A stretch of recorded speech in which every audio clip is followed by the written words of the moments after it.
Ok, ya estamos live, estamos aquí en vivo y bienvenidos a otro episodio más de Hablando de Liderazgo con Albert. Pero hoy, but today, is not going to be Hablando de Liderazgo con Albert. It's going to be talking about leadership with Albert. And this is like the second interview that I will do in English. I'm truly honored to have with me in this space or this podcast or this interview, Andrea Caspari. You guys, Yay!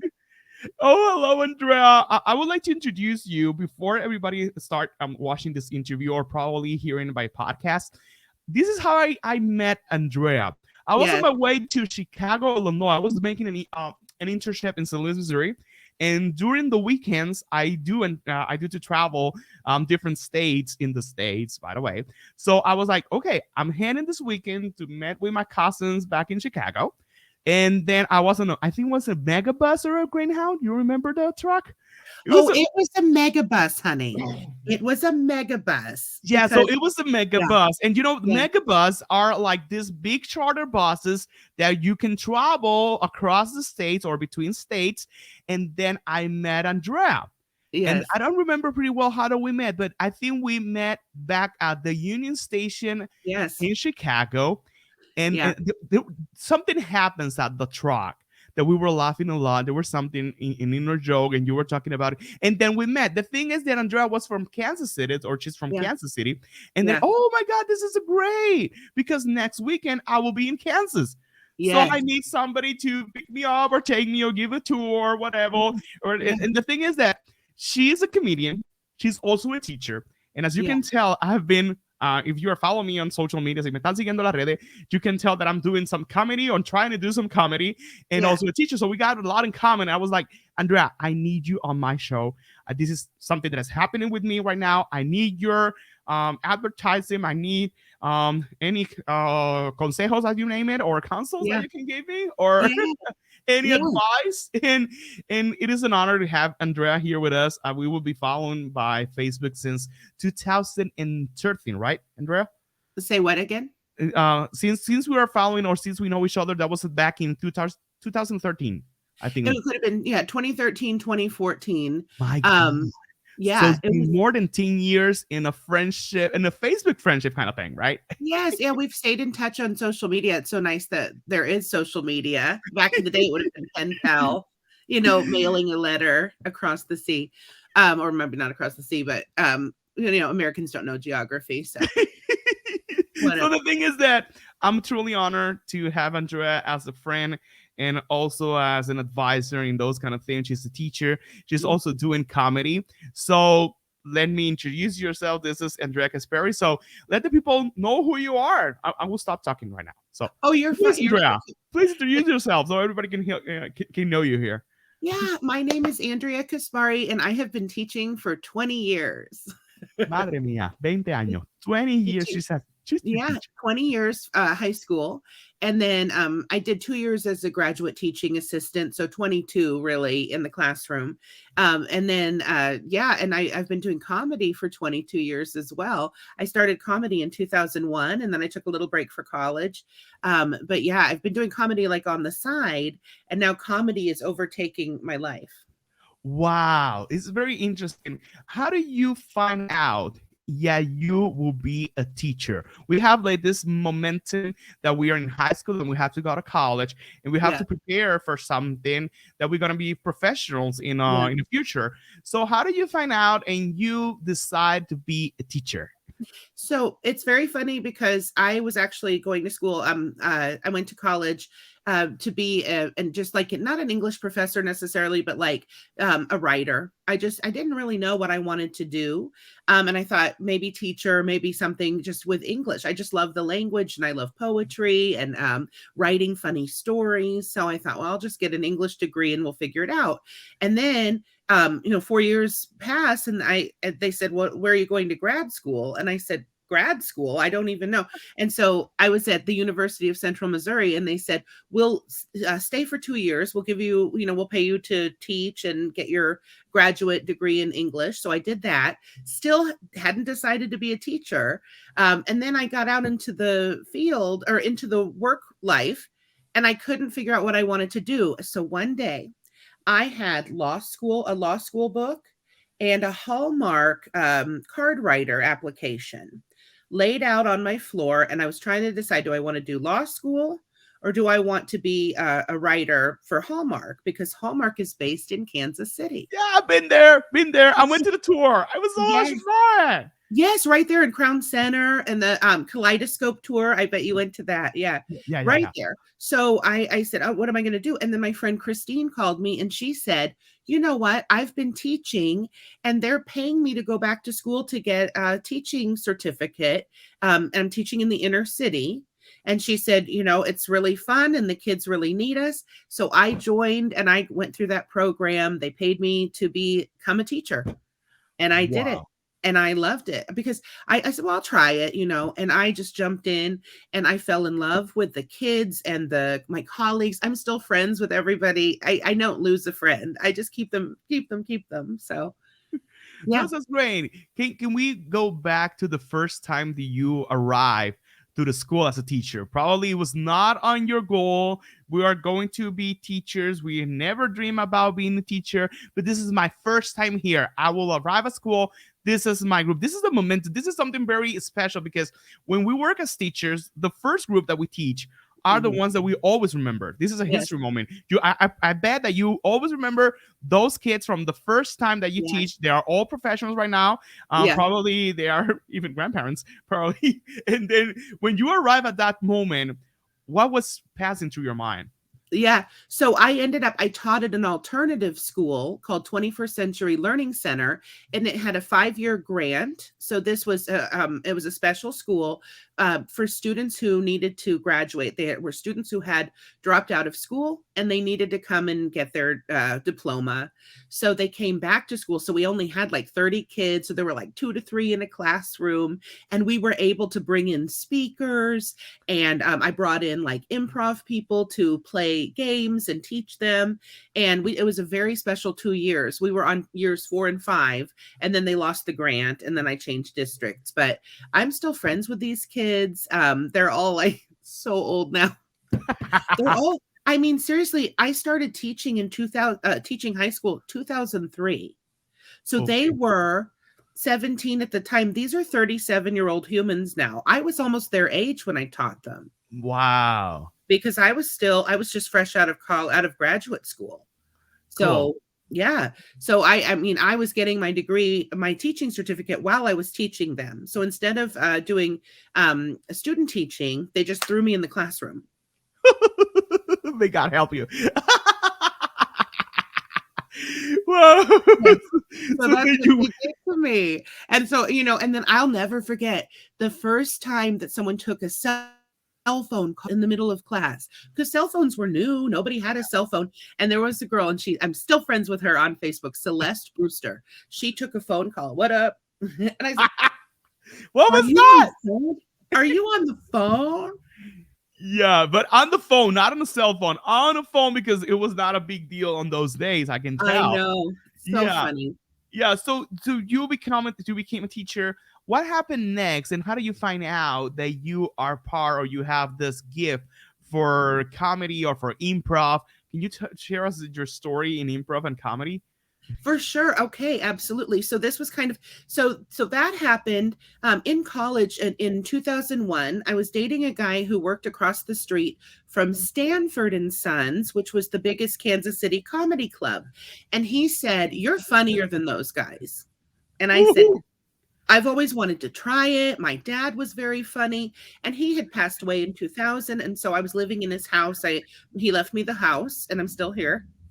Like the Hoarders episode, just waiting to happen.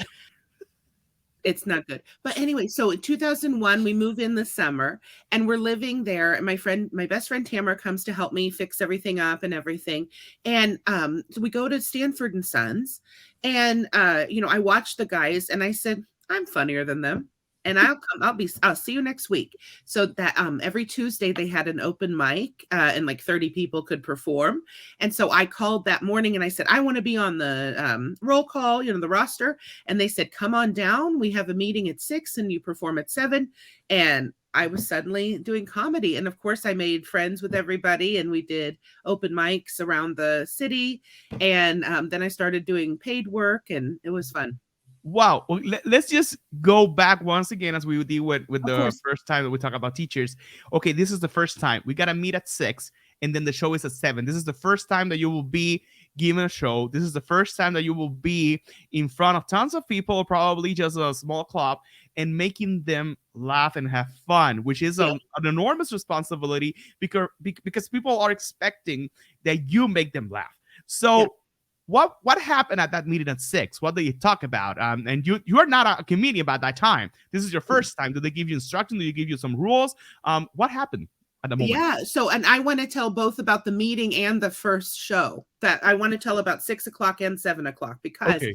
at the meeting, there was a man named, I believe he was at this one, Dean Bose, a good friend of mine still.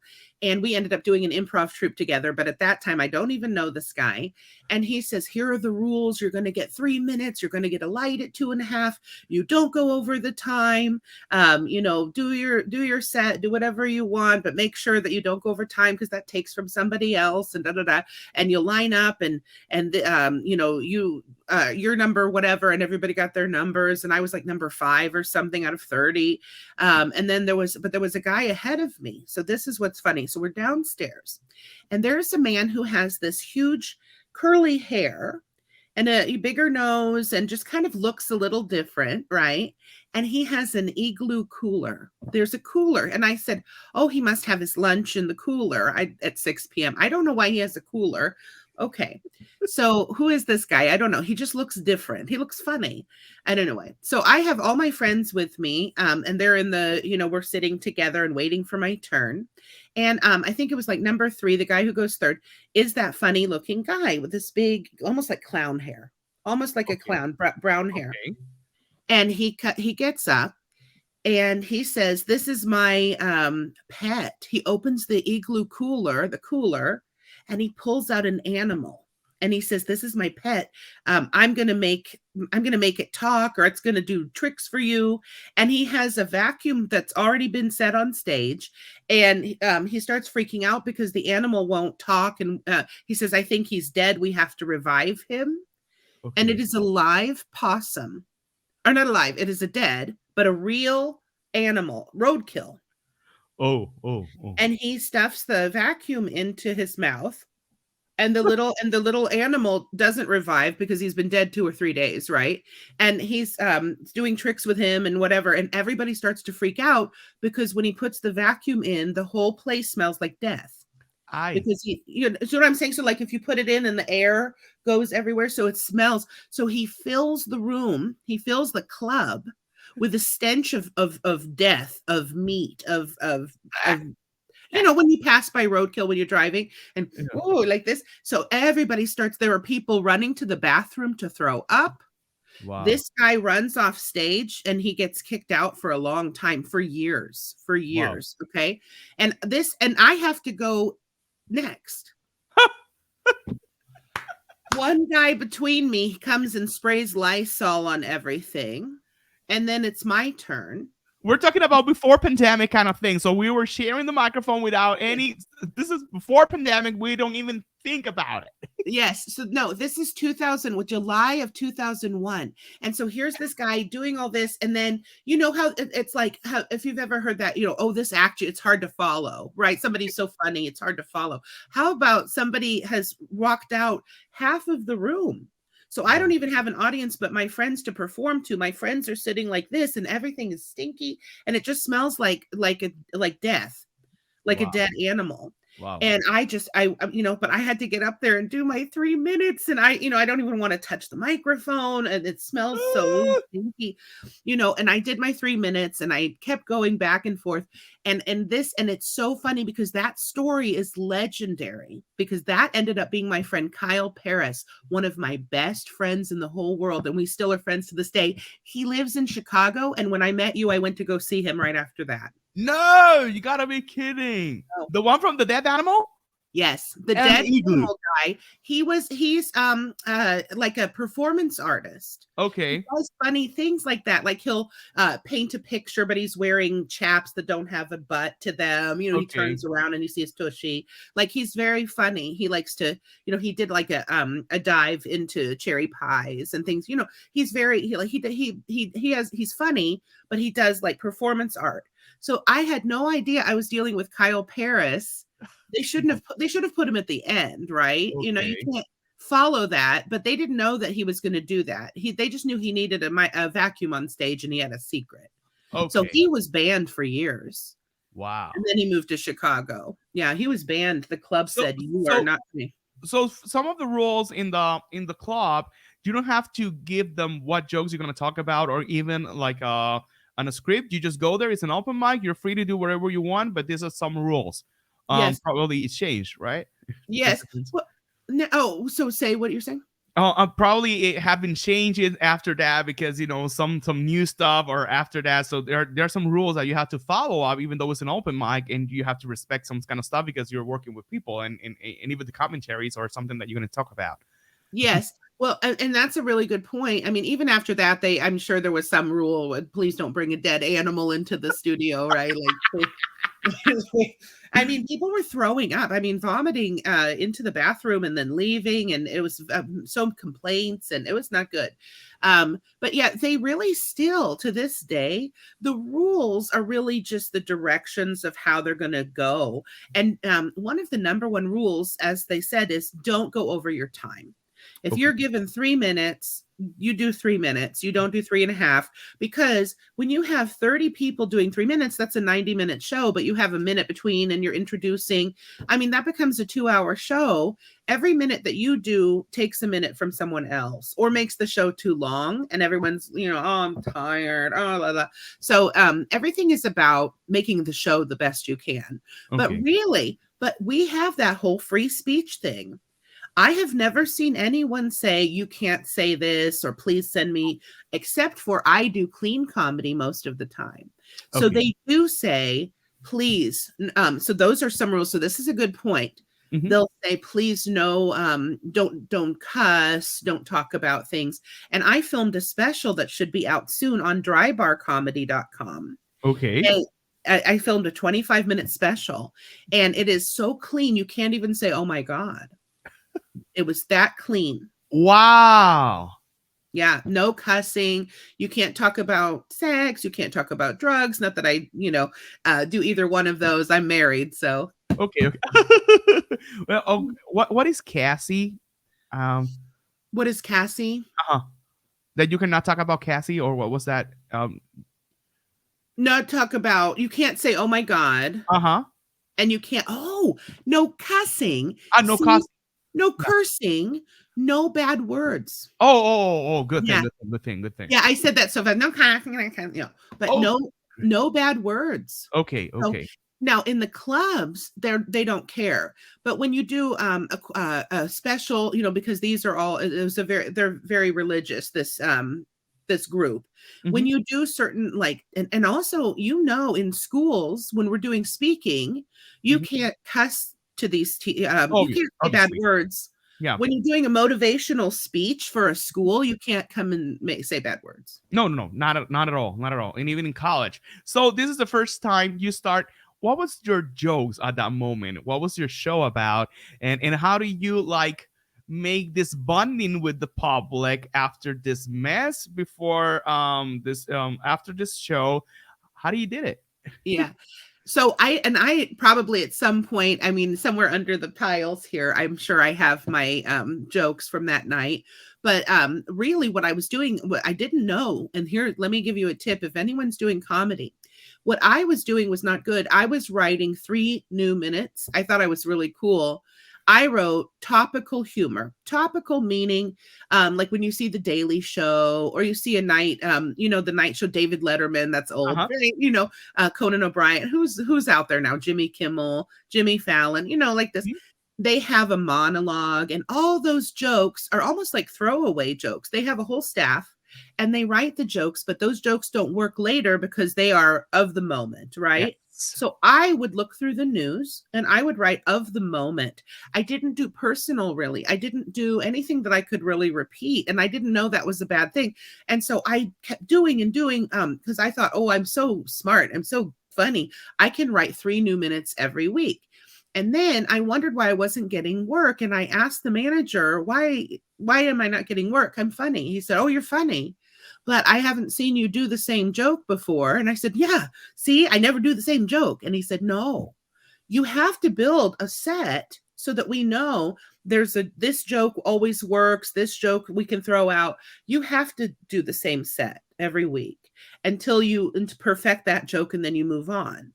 And I said, oh, I didn't know. See, those are some of the things they didn't teach us at 6 o'clock, right? Uh-huh. They just said, don't go over time and don't bring a possum on stage. Okay. Don't kill anything on stage, right? But don't bring roadkill. But nobody told me. And this is why I teach my students. I have a lot of students who are professional comedians now. I'm actually doing a show tonight at a high school with one of my former students. No, you gotta be kidding me. And I'm doing another show. Actually, I have 2 shows tonight, and each one has a professional former student on it. 4 Wow. PM. Yes. There's something that you mentioned, and I'm very interested in that is that you always have to say or work on the same joke, even though it's a different show. But what about, I'm now wondering, the public? If it's the same public that probably already know the joke and then say, oh, she's always talking about the same joke, because I'm a big fan of the club and I'm always here on Wednesday night and she's always here, but she's always going to say the same joke. And how do you can develop that in a way that if I'm your fan and I'm going to see the joke once again, how can I keep laughing? Yes, and that was what I was afraid of. That's why I was so proud. Oh, I'm doing new jokes because I brought friends every week. You had to bring 3 friends or you had to pay $10 to do the open mic, right? I was paying them to perform. But if you brought 3 friends who all paid $5 to get in, right? So anyway, it was a very funny club like that. They were so cheap. It was but that is how you do it at some. So the key to all of this is to do more open mics. See, this one, the reason why this was weird was because it was an open mic at a professional club. And so they were watching you to do showcases and to move you up. But the secret now is to go to open mics around the city they're kind of low stakes, meaning it's not high risk. It's just for you. It's a workout room. Okay. It's going to exercise, but not to be on stage to present. And that way you can work on those jokes privately or, and there will be people who see you do the same joke several times, but they're fans and they have fun and they have other people to watch as well. And what you need to do is make sure that you're always improving on that joke. That means that the punchline gets tighter, that you take some words out so that it's very funny. You can tell a story, but maybe the 3-minute story is now 2 minutes because you took all the fluff out and you get to the funny. And then you can add a tag. A tag is where you just keep adding a little bit more. You tell the punchline and you add some more and there's a laugh, and you pause and add some more and there's another laugh, and you milk it like a cow until you get all the funny out. So people should see the same joke, but not just in the same way every time. It should be new to them. There should be more to it. And it should be tighter, and you should add more around that subject. You're building a set. And so you're in a workout room versus when you do the club, then you should have basically Ralphie May is a comedian who taught me your club is your set is like a deck of cards. You have your 10 in the set. And then you're adding some here, a little more after this joke, 2 more after this, until you have 30 minutes of good material. Cool. I was wondering, and I always talk about when I'm doing motivational speaking, it's probably kind of the same, because when you do motivational speaking, most of motivational speakers, we do a lot of comedy before our show because we are like making some humor and some lifestyle things that happen, and then we become serious. Yeah. And the thing is that I always said that when you are a public speaker, you are dancing with your public and you are like discovering this chemistry that you have with them and see what they laugh at, what with joke they didn't like, and which topic can you talk about, because you can see the reaction. And now in pandemic, it was very difficult for me because you can see that they have the mask on. So I don't know, are they laughing or not? I was like, are you here with me? Because it was so difficult at that time. But the thing is, how do you work it at comedy? Do you start dancing with the public? Probably there is a tough public that they are not laughing, and how do you get into them, and then you start working out, even though you have all the structure before you get there, you have a whole script, you have everything written down. How do you work and you dance with the public, as I mentioned? Oh, that's can I just say I love you, and I love you more. Thank you. Can we just pause for a second and just let me tell you, I love you. I love you so much because these questions are so good. These are so, if anyone's watching this, please, I hope they are. Yeah. Because you please take this advice, like what we're talking about is so important, because everything is about audience adaptation. You have to call the room. If something happens, if a glass breaks, if somebody yells something out, you have to address that, because it creates so much tension. Comedy is all about breaking tension at all times, right?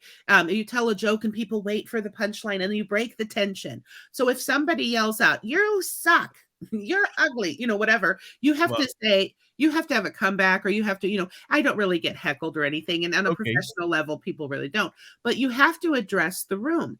But also, but your question, going back to your actual question, is how do you do this dance with the public? So what you need to do is you come out with a very strong joke that works almost all the time. That if somebody's not laughing, it's kind of their problem. That's the joke you start, right? Those are some of the things you start with. So, and you give the audience permission to laugh.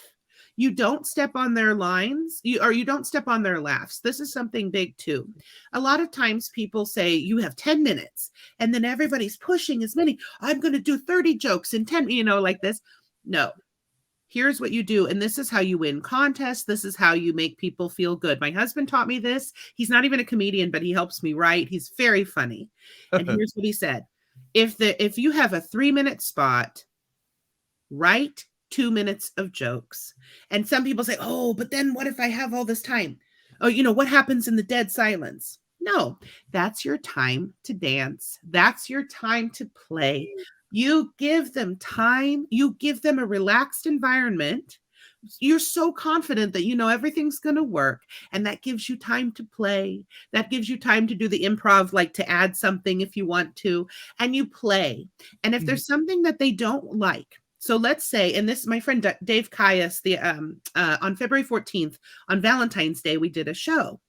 And I said, is it a clean show? Is it, because it's 60, it was 30 couples, 60 people. Do we do kind of a risque, it's Valentine's Day. Do I talk about sex and romance and like this? Or does it have to be kind of clean? Like what kind of, he said, just get up there, do a little something risque. And if they die laughing, add more, go deeper. Or if they're kind of like this, then it's a clean show and you just do your set. And that's what he likes to do. And he taught me that. And I've had that. And I've done that before. You dance, you play, you see what they're loving. But as long as they're loving you, everything you say is going to be okay. So when you have 3 minutes, you write for 2. And you give them time. So when they're laughing, you don't, and then the next joke and the next joke and that. No. You relax. Yeah. It is your stage. You have the microphone. You have the time. They're here to see you. And even if they're not here to see you, now they are. Now you're up there and you own the place. This is your space for your time. But you let them giggle and you let them think about it. And especially if it's an audience where they've been drinking, they need a little more time to think about it. But I mean, I know we're talking about two different things, because you're talking also about public speaking and things, but that's the same thing. It's noon. It's noon. They're sober. They haven't had any, wine or anything. They're looking around to see if their boss is, where is she? Where is she? Is she laughing? So when I do corporate gigs like that, when I do a hospital or a school or something like that, I make sure also to talk to the principal and say, hey, what are some things that are off limits? And what are some things that are that everybody laughs at? Is there is the school cafeteria food kind of gross? Or does everybody hate car duty? Do you guys have a lot of Zoom meetings? Is that okay to make fun of? And you just play. Yeah. Wow, yeah. Oh, so you make also like a study of the public before you get there. That's something that I Yeah. do every time I'm a hire or to be in Oh. a school. I just need to know where the school at, Mhm. which are the professor, how many of these teachers have a master's degree, how long Mhm. and I have an idea of which jokes I can talk about and Yeah. which statement I can say. I also like to add that probably you say a statement which is something that people love it and they will not laugh, but they will clap and they will say, "There, you're right. There, you're right." Yes. There's another moment that you can give them some space when you say the statements. We also Thank you. like to talk. I will also like to talk about your dancing with the public, and we're Yeah. like making lots of fun. But there's something very interesting in comedy that is improv, just in Yeah. case of emergency. Yeah. Probably they don't like the jokes. Probably there's something happening. There's no chemistry with the public. Now I have to get into, even though I have these jokes, how to make the improv. You Yeah. talk about something that somebody says on the public and you start dancing. How do you work on the improv or how do you get structure to have in your mind a lot of stuff in this band because we have a band here, like getting some ideas just in case of emergency that we are in a show, we are on a stage, something happens. How do we do improv? And any suggestion for improv? Yes. Okay. So this is very, very good. Sometimes it's hard to say, oh my gosh, it comes naturally to a lot of people. So like I'll see something and I just make an off the cuff statement. But what you have to do is put yourself into the mindset. There are people sitting here, they're watching you. And what do you do in a classroom?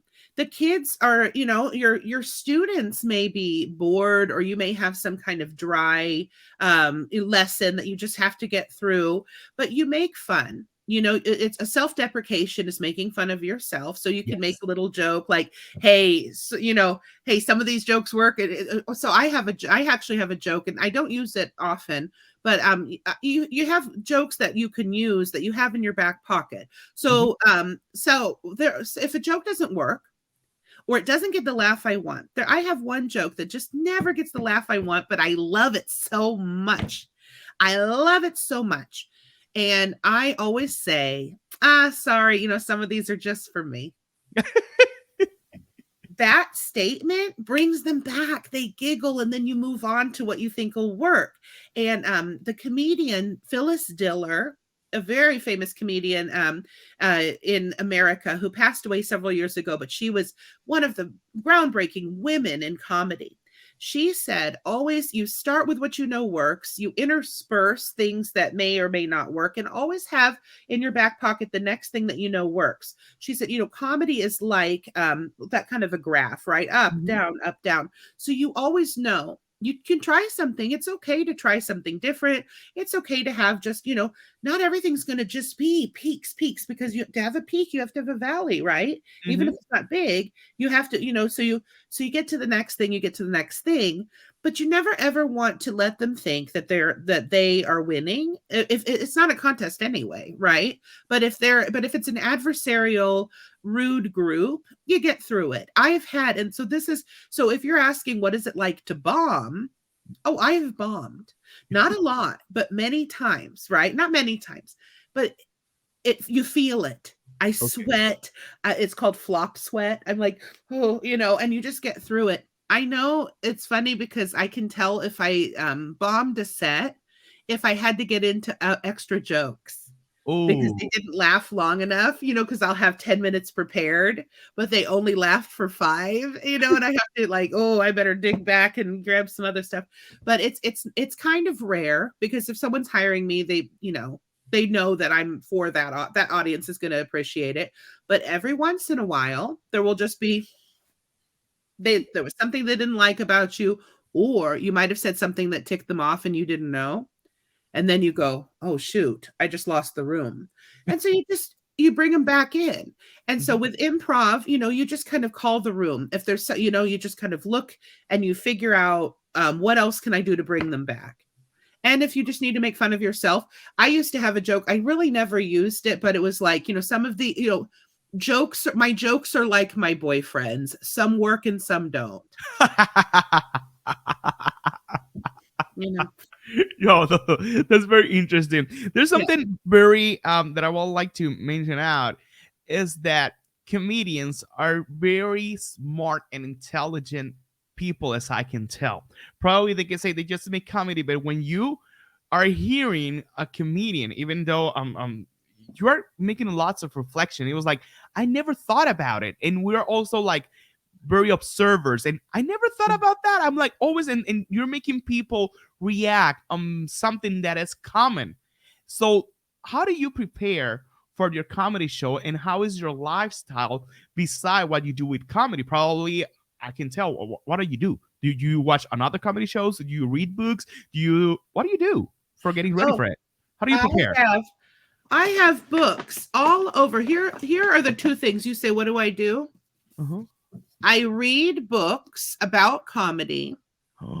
Okay. Inside Comedy, David Steinberg, so cool. This is really just the history of comedy, but I devour like a meal. I love comedy. Anything that is about comedy, I read it. Whether it's like an autobiography kind of memoir about a comic or about the golden age of comedy. And then I also have my journals everywhere. I probably have at least 30 of these in my office right now. Okay. This is what you need. This is every single time that I think of something, I think I want to work on something. Look at this. I call them snippets. I just write it down. If I see something, I observe something, and I think, ooh, that's just a little bit funny, or that's a little bit different, or that is definitely something we could talk about. You write it down, because I can assure you that if you think that you're going to remember it, you will not, because sometimes I read these and I'm like, who wrote this? I don't even remember who I was before I wrote.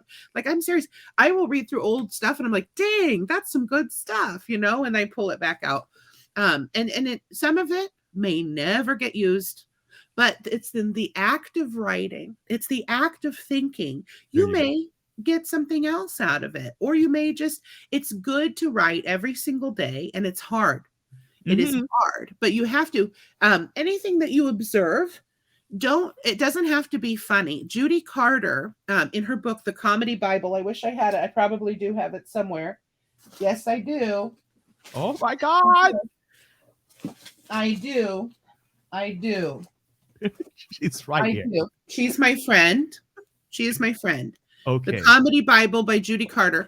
This is the second version, but this is what jump-started my life. My friend Mike Baldwin in 2007, 2006 said, oh, have you read the Comedy Bible? There's a white cover version, the first version. And I said, oh, no, I've never read it. And he said, you have to get it. You have to get it. And I have since become friends with this lady. We've done, she's come to see my shows. She came to San Diego and saw me do a theater show. She is an author and a mentor and a speaker, but doing these exercises, this is what you do. You immerse yourself. This is the workbook. And I don't get a dime if you buy it or you don't, but she does. Wow. Workbook. You do these exercises, you learn about comedy, you learn about the structure, because there's so much more to it than you realize. Even if you're doing it for public speaking, she also has a book called The Message of You, and that's for public speaking. Cool. Well, this is very amazing, because we're talking about, this is something that I always thought about. If I want to become good in something, even though I'm an expert in that, I should keep watching it. I should keep making new content. I should always be reading about it. Now I'm in this kind of industry of podcasts. What am I doing? I'm getting to hear podcasts. I'm getting to read books about podcasts. When I was a motivational speaker, what are motivational speakers I write about? Some books about it. And now that you are in comedy, so you keep working on comedy, even though you're a comedian already. So it's like what we call continuing education kind of thing. I was just going to say, don't they do this with us as teachers and professors? We do continuing education because, I got my degree 100 years ago. I mean, I guess when they invented the wheel, I was there. But I mean, here's the thing. You have to constantly stay passionate, and stay on top of the newest way that things work. And it helps to keep writing, because otherwise you do sit, just like you were saying, you sit with the same jokes, and all your fans see the same jokes for 20 years. Or you can keep writing, and then they want you get more fans because they say, what is she going to say next? What is Yes. she going to say next? Oh, yes. So they No. want to come, or they, you do some, and you can add some things, some jokes that it keeps you solid if you add some jokes from the day, right? So Mhm. maybe talk a little bit about some things that are happening, because everybody's watching the news, but those jokes won't last.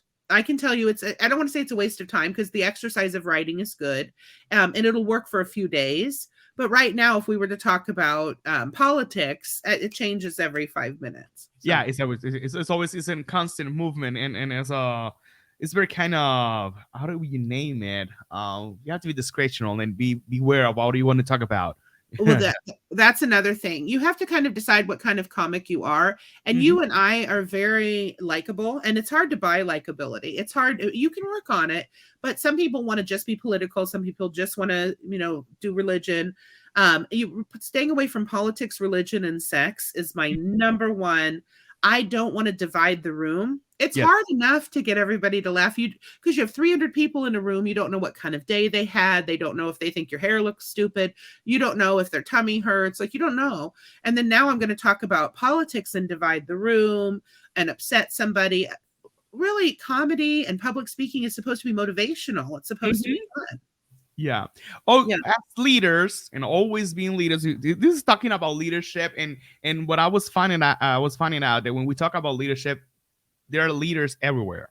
Yeah. So there's something that all leaders has to pass through, and are challenges. Yeah. Probably people think that comedians, they don't have hard moments or tough moments. Probably you went to a funeral and then you have to make a show during the night, or Yes. probably you're sick and you have to do the show, and then you have to make people laugh. So we have challenges as well as human beings, and Yeah. probably you can laugh about it, or probably you can not laugh about it. But which challenges have you find out, probably personal challenges or probably professional challenges, that you have find out as a comedian, and how have you been working in, or working it out and pass Well, through it, yeah, survive? survive. Well, so here's the thing. I will say, I've been on tour, and so it's been very difficult. I have one of my animals, I have a Chihuahua, Oh, and she's the cutest.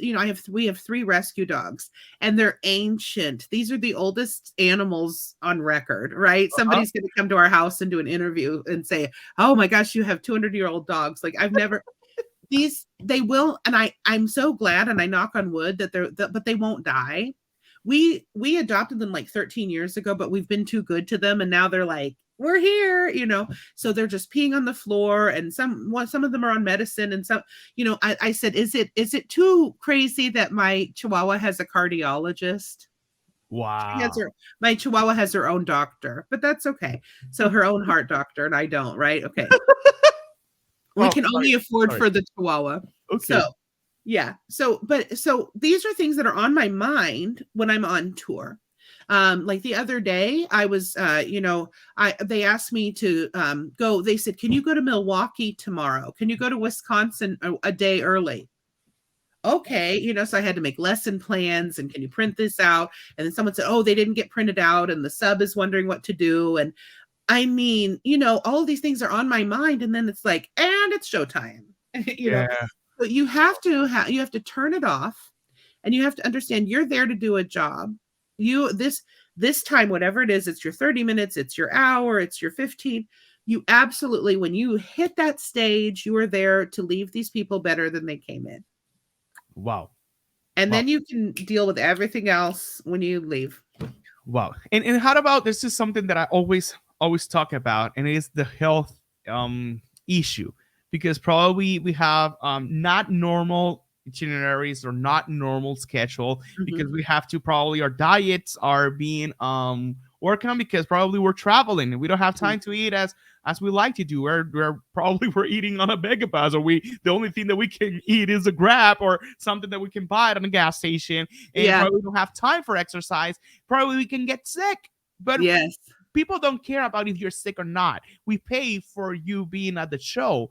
Yeah. How do you work for your health, or how do you take care of yourself, or self-care? Let's talk about self-care. How do Andrea take self-care? Yes, self-care. So this is such a good point. I'm really trying to ease into it, and I think it's going to be better. I am going to take a year off of the high school teaching just to tour next year. And I'm not throwing a match behind me and I'm leaving. No, I wanted to fill up my contract because I started touring last July, and it's been so hard to do both. But I've done it. But, I mean, in the middle of that, I'll work 7 days a week. And then part of that, I'm also doing lesson plans and this. And then I don't have a weekend because I tour. And then Monday, I have to get back by Monday to teach. And I teach all week. And then I tour on the weekends. It's so much work. Wow. So when is time for self-care? I'm excited because I feel like when I'm only touring, I can focus on doing what my friend Devin Siebold, who got me into this whole thing, he's a teacher comedian, and what he does is he works out. He makes sure that he gets up, and at the hotel, they are so nice. They pay for our hotels. They pay for our flights. We have these beautiful, I know, and pay for the show, for the performance.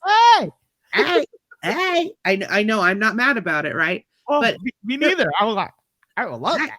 I love it. So, but here's the thing. So it is. Eating right and working out is available if you make the time for it. I haven't yet. So but I will say I try to make healthier decisions as far as, like I would love to just fill up on cookies and brownies and this and that, but I try to get a string cheese. If we go to Chipotle, I don't get the rice. I try to just get protein. Everything is about loading up on protein, getting enough sleep. And I do get more sleep on the road because I don't have 3 chihuahuas on my face. Okay. Mommy, wake up. My poor husband has to babysit the chihuahuas when I'm gone. But everything is about making the time for the working out, making time to make a better decision. I'll give you an example. Last week, I made a decision that I was not going to eat McDonald's for the week, which is very hard for me because I have the McDonald's app. Oh, it was like, I don't know if you have Spotify. Do you have Spotify, like the rap at the end? Yeah. McDonald's sends one too. And they were like, you have had McDonald's in 25 cities. And I was like, what? And I'm on tour. So let's just met all McDonald's on the tour. This is my talent, but come on. I mean, so I made a decision and I did not break from that. And so, I went to Wendy's. No, but anyway, no. This is what? I just used my McDonald's sauce. Why not? Oh my God. Why not? But I just, there are better decisions. You just have to make better decisions. You have to decide that you're going to do that. So that's what my plan is, because right now I stress eat. And I'm stressed to the max because I have so many different things and irons in the fire. And you know that with every show, you have all of the contracts and you have the people asking questions and you have questions. And then if you have a show that like stand-up comedy, all my friends are constantly, where's the ticket link? What's the show about? What do I do? How do I get there? It's a lot of work. Yeah, and it's a lot of work. And the thing for me, the health issue is always important as a leader, because if we are living our dream of being in a tour, I don't want to stop the tour, do a sickness or something that it was on my behalf. It was something that I didn't take care of. If I get sick, do COVID because I get COVID being okay, that was not my problem. But probably if I did get sick because I didn't work out, or probably I didn't walk 30-minute walk, or probably I didn't get it. So I will be like very ashamed of that because I'm living my dream right now, and probably I'm not able to do a show, and I will be at the Madison Square Garden. Just imagine being at the Madison Square Garden, or the biggest theater at city, and people will go to see you, and you are not able to do your show. And I was as a vocal technique professor, because I'm a music teacher, so I work with singers. So the challenge of being a singer is that people are paying for watching you sing. If you're sick, you cannot perform at all, because people, some of us, we buy tickets a year on behalf, because the tour is going to be on 2025, and probably we can buy the tickets on the year before, and we want to be there at the first row. Just imagine, we have been waiting for this moment 2 years ago, and then we travel, and you're not able to give the show. It was be like, or no, we have to be like aliens or a extraterrestrial kind of thing, not humans. So it's a big thing. Yes. It is. And everything you just said is so true, because I'll just give you an example. When you talk about singing, I can't sing. You are so talented. I can't. Oh, honey, you don't want me to sing. Well, that's more like it. You don't want it. You don't want this. But, the singer Adele. Oh, just one of my favorites. Just beautiful. So I was an early adopter. I loved her well before everybody knew about her. I was her Chasing Pavements fan, years ago. But my best friend, Abby, she and her friends flew to London to see her, and she canceled. Oh, I think that that was some mental health and things like that. So I respect that. But it might not have been. It could have been just illness. But anyway, they were so disappointed. Luckily, they went to see the Foo Fighters the next day, and they had a whole European trip planned. But how upsetting to fly to the UK and you don't even get to see Adele. You've paid all this good money. I think they got a refund and stuff, but that's not the point. This is like you're saying, you're so excited. And that's the funny thing. So think about this. I am thinking about writing a book, and I need to find somewhere in all of my mess. I came up with like 40 ways that teaching and comedy are similar, right? Wow. Like, you have audience adaptation. It's better with a 2-drink minimum. Teaching and comedy, right? So, the thing about teaching and comedy that's kind of funny is that you always have to have, if you're not there, someone else has to be there. It's not like when other people, they work a corporate job and they feel sick and they call in and they press 2 and then they go back to sleep. We have to find someone else to fill that role. Either it's a substitute teacher or another person to speak. You can't just not go. So self-care is so important, and self-care does include mental health. Don't let yourself get stressed. Yeah. And it is a very hard and tough topic. My God, we're supposed to be talking 45 minutes and times fly. And I don't know if we talk about what we were planning to do on the script, but we had lots of fun, which is great. Yes, we did. Your questions, like I told you a little bit ago, I just wanted to tell you the questions that you're coming up with. Oh, the script was really cool too. Like all the questions you did send me ahead of time, which is so smart. So I could kind of think, but honestly, like I like our off the cuff, your questions, and it leads to the next question. I mean, this has been one of the best podcasts I've ever done. Oh, thank you. Okay, but there are some questions that I always ask to all the people who pass through Hablando de Liderazgo con Albert, talking about leadership with Albert, because are some suggestions. And can you talk about your favorite, or please suggest your favorite book? What should we read? Yeah. Okay. So and it's funny that you asked, but I truly believe that the New Comedy Bible is the best. Okay. And if you're just looking for a classic novel, Animal Farm. I love Animal Farm, 1984. Anything by George Orwell. I promise you'll, it just seems so relevant to this day. They were written in like 1950, but you'll keep flipping back thinking that it says 2023. Cool. Any movie? What's your favorite movie? Or any movie for suggestions? Movies for suggestions. I love Forrest Gump and Titanic and everything, and anything that happened in 1994. Titanic. I love the 80s too. Anything by John Hughes, like 16 Candles, Ferris Bueller's Day Off. I'm just an 80s child. Okay, sounds great. Any series? Now that we have series on Netflix and HBO Now or HBO Max, I think. You watch a series? Yes. So I love Top Chef. They're right now, like all of those elimination competitions, like things like that. I watch Top Chef. I love RuPaul's Drag Race. My husband got me. Oh, these are the RuPaul Little People. This is my birthday present. Cool. How cute, like this. See, like this. It's RuPaul. Okay.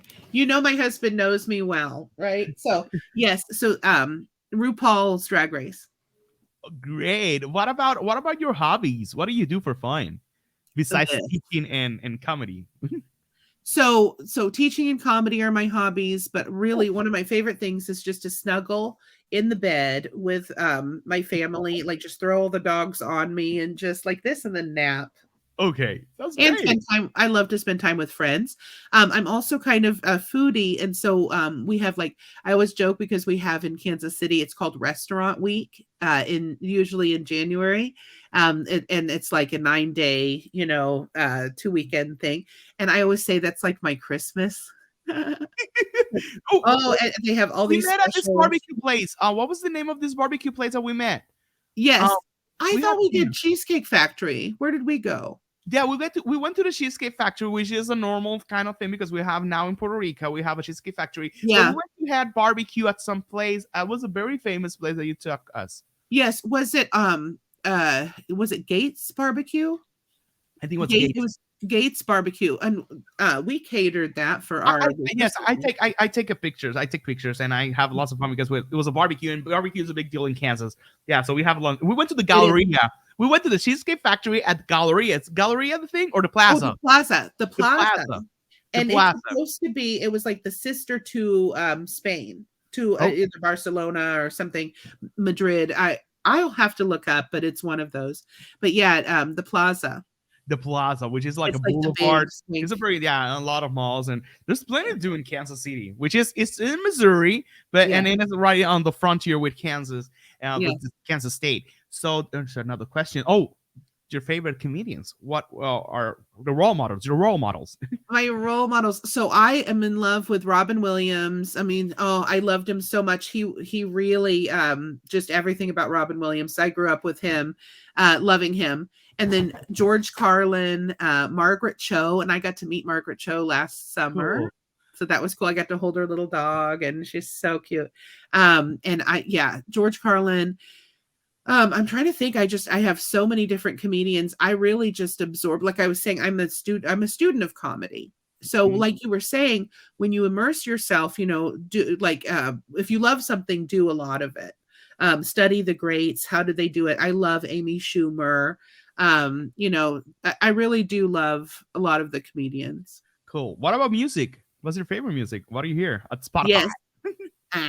So here's what's funny, you'll never believe. So I do like music. Madonna is my absolute favorite.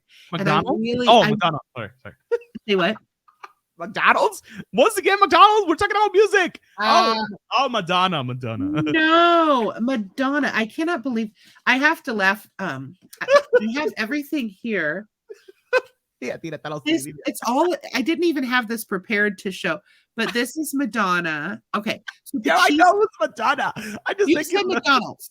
Yeah, I said McDonald's. Was like, it's McDonald's. McDonald's. I love McDonald's and Madonna. Maybe that's why I like her, because her name sounds like McDonald's. But I'm just sad because she's coming to the States, and she's coming to Tulsa, where all my friends live, Tulsa, Oklahoma, July 27th. But I think I'm going to be on tour. That's another thing. Another challenge that you have when you're doing what you love. Probably you cannot be at the family party, or even this is hard to talk. Probably at a funeral, or probably we cannot be with friends because you're on a tour, and you have to do a show with. That's a challenge that we have to talk about. But probably you can make some exchanges and you can go there, but it's gonna be tough and hard. That's that. Music. Do we talk about podcasts? Do you hear podcasts? Do you have any favorite podcasts? So I don't do any podcasts. My favorite podcast is your podcast. Okay. Even though it's in Spanish, this is my second interview in English. Everything is in Spanish, so probably you were here. I need to work on this. I need to work on my English kind of stuff. So because I'm not finding out that some companies are hiring me for motivational speaking, and they are in English. So they were thinking, where can I hear? But when they find my channel, everything is in Spanish. Y estoy hablando español a todos los puertorriqueños and Mexican and everybody. Yes. So we need to work on that. You have to put this out there. You are speaking the best English. Like I haven't even had a minute where I was like, oh shoot, like you. This has been as if I were speaking like just a native speaker. We call it the gringos. When you're like, you're speaking with a normal gringo. Exactly. My little baby gringo. Yeah, He's here a we little go. Here we gringo. go. Okay, so probably this is a great opportunity for you to show up. If somebody is watching this podcast and they want to see your shows, they want to hire you, and they want to meet you, or they want to follow you on social media, or probably they want to have an experience just like this one that they want to get you in a Zoom room, and please talk to our students, talk to our teachers, how they can find you out. Yes. Okay. So I put here the at Caspari land. So Okay. that's my I'm really trying to work on like a TikTok presence. I haven't done that yet, but I'm trying to do Instagram because followers are currency. Yes. Followers, everybody wants followers. And on my tour, I have one guy, his name is Tell Williams, Mr. Williams. He has over 2.5 million followers. Wow. And then my friend Vinny has 1.9 million followers What? on Instagram or on Lots TikTok. of people. And A lot I of money. have, Well, if I you don't, have them pay you $1, you will be a millionaire. Madre I know mía. they make their money like that, plus the touring and everything. But if people want to hire me, they can send me a message here on, direct message, or my website is probably what I should have put here, but whatever. It's Okay. andreacaspari.com. Boom. Cool. And there's a place where you can watch my podcast, you can read about me, you can watch videos, you can read the biographies, and it also will have my tour dates. And so anything, you can also Google board teachers, BORED, board teachers, because I'm one of their castmates. So if you Cool. want to know more, boardteachers.com. You guys can Google to see where I'll be, but andreacaspari.com is the number one place to find me. Cool. If some of us want to see your shows or want to see you like in action, Yeah. we have to probably we're not able to go to one of your live tours, or we can watch it on YouTube, or do you have any of your content in social media or YouTube or something? Okay. Yeah. You can, I need to start a YouTube channel too. I'm supposed to be doing YouTube shorts.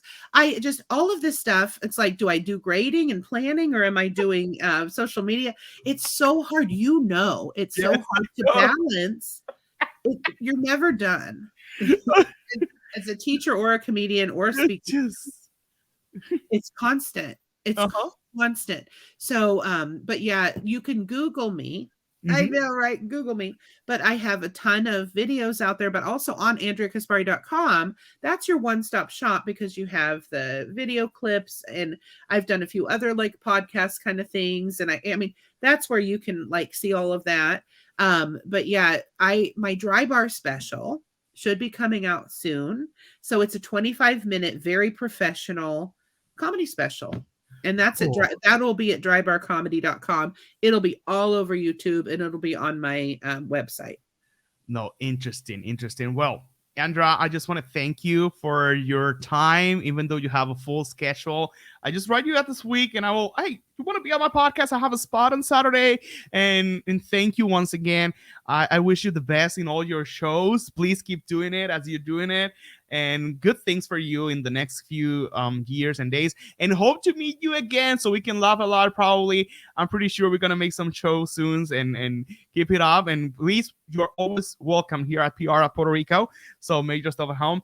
To everybody who was watching us, a todos los que estuvieron con nosotros viéndome masticando el inglés, I was like, I'm telling you, I'm talking about English and talking in English. Thank you for being with us once again.